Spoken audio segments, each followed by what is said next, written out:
Olá, tripulantes da Terra, como estão? Sejam bem-vindos mais uma vez ao meu canal. Agradeço aí a forma que vocês estão recebendo as minhas palavras, o retorno, o carinho que eu tenho recebido sobre isso. E espero que a gente possa sempre estar estreitando e compartilhando esses conhecimentos. E hoje eu gostaria que a gente pensasse um pouco sobre a condição de ser homem no momento contemporâneo. O machismo de anos, o machismo histórico que nós vivemos, ele trouxe algumas consequências, não só mesmo na nossa cultura, mas no comportamento do próprio homem. Nós observamos que os homens se tornaram sujeitos que se perderam emocionalmente. A gente enxerga isso principalmente em algumas posturas de violência, algumas formas de se comunicar certas informações, a relação que se tem com a mulher, com os filhos, enfim, com o trabalho. E no consultório eu, quando recebo um homem, principalmente um homem ali de uma idade mais avançada, eu sinto a dificuldade dele de se expressar, de pôr a emoção à prova, de conseguir falar realmente o que está sentindo.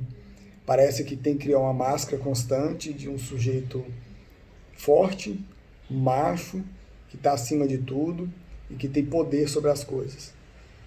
Mas essa foi a nossa criação desde sempre, né?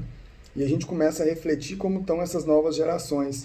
Como que vêm essas novas gerações, como que elas estão se portando. A gente começa a observar que muitas vezes ainda perpetuando esse tipo de estereótipo machista, podemos muitas vezes criar nossas crianças com essa visão de que para ser homem não pode chorar, não pode compartilhar a vida com as mulheres, tem que ser o atleta, o forte, o gladiador, o poderoso. E isso vão gerando crianças cada vez mais inseguras e elas criam máscaras desse machismo achando que essa é a forma de ser na humanidade. E isso acaba criando algumas consequências para essa criança que não consegue se expressar, numa educação que muitas vezes a gente manda a criança engolir o choro, muitas vezes não falar sobre a sua emoção, sua dificuldade, sua raiva, o que está prejudicando, quando ele se isola e fica calado. E isso é acentuado e fortalecido com os filmes que a gente vê da postura dos homens, sempre calados, fortes, dominadores, aqueles que conseguem ser melhor que os outros, nos jogos violentos, nas imposições no esporte, aquele que é mais forte, aquele que vence, aquele que é o vencedor, aquele que ganha dos outros. Parece que nós dividimos a espécie em algumas. Você tem o feminino e o masculino. Dá a impressão que o machismo é maior que o feminismo. E dentro do machismo tem o mais macho ainda, que deveria ser o macho alfa, que é esse que tem o poder que domina todo mundo. E parece que essa imagem, que se torna um pouco no imaginário coletivo, prepondera sobre esse comportamento juvenil. E nós começamos a observar que esses jovens começam a sofrer com isso. Eles passam a não ter espaço de fala, não ter espaço de ressignificar essa masculinidade e acham que tem que ser assim. Pessoas que resolvem tudo na briga, resolvem tudo na discussão, resolvem tudo na violência, porque tem que ser maioral, porque não pode ser rebaixado, porque não pode ser desconfiado da sua masculinidade, porque não pode beirar a sensibilidade feminina, porque não pode dizer que é fraco. E esse tipo de criação, nós percebemos que desenvolveram homens sofridos, homens frustrados, homens que acabam não tendo controle sobre as suas emoções que ele gostaria e acabam adoecendo com isso emocionalmente. O que a gente poderia entender e melhorar essa proposta é de uma educação mais voltada para um homem íntegro, um homem amoroso, cauteloso, protetor e preocupado com as coisas, que entende de igualdade com a mulher, porque o homem tem a sua parte feminina que ele tem que ser cultivada. Essa sensibilidade, essa empatia, essa questão do cuidado, ela tem que ser desenvolvida. Assim como muitas vezes a gente pressiona nossas crianças e a gente mesmo, como homens, a ser o que não se é. A gente acaba criando uma máscara dessa estereótipo de gladiador, de grande machão, e que a gente muitas vezes não se permite chorar, não se permite compartilhar com um amigo e com amigos o que está se passando. Quantos de nós sofremos calados e quando descobre já era tarde, né? E eu vejo isso no espaço terapêutico, no nosso espaço clínico, onde homens têm imensa dificuldade de entender esse processo, de entender muitas vezes o que os pais fizeram com ele e muitas vezes como ele aprendeu a ser essa pessoa. E ele cria uma lacuna muito grande, muitas vezes, com o próprio filho, de não conseguir emocionalmente aproximar do filho, compreender o filho, ensinar para ele certas situações, porque ele já manteve essa distância por essa dificuldade de afeição. Quantos homens também se separam de suas mulheres por não conseguir compreender o universo delas, ou começar a achar que aquele papel de homem é manter aquele poder em cima dela, de dominação em cima dela. Então nós encontramos homens que sofrem muito com isso, mas que se recusam a conseguir falar porque não aprenderam.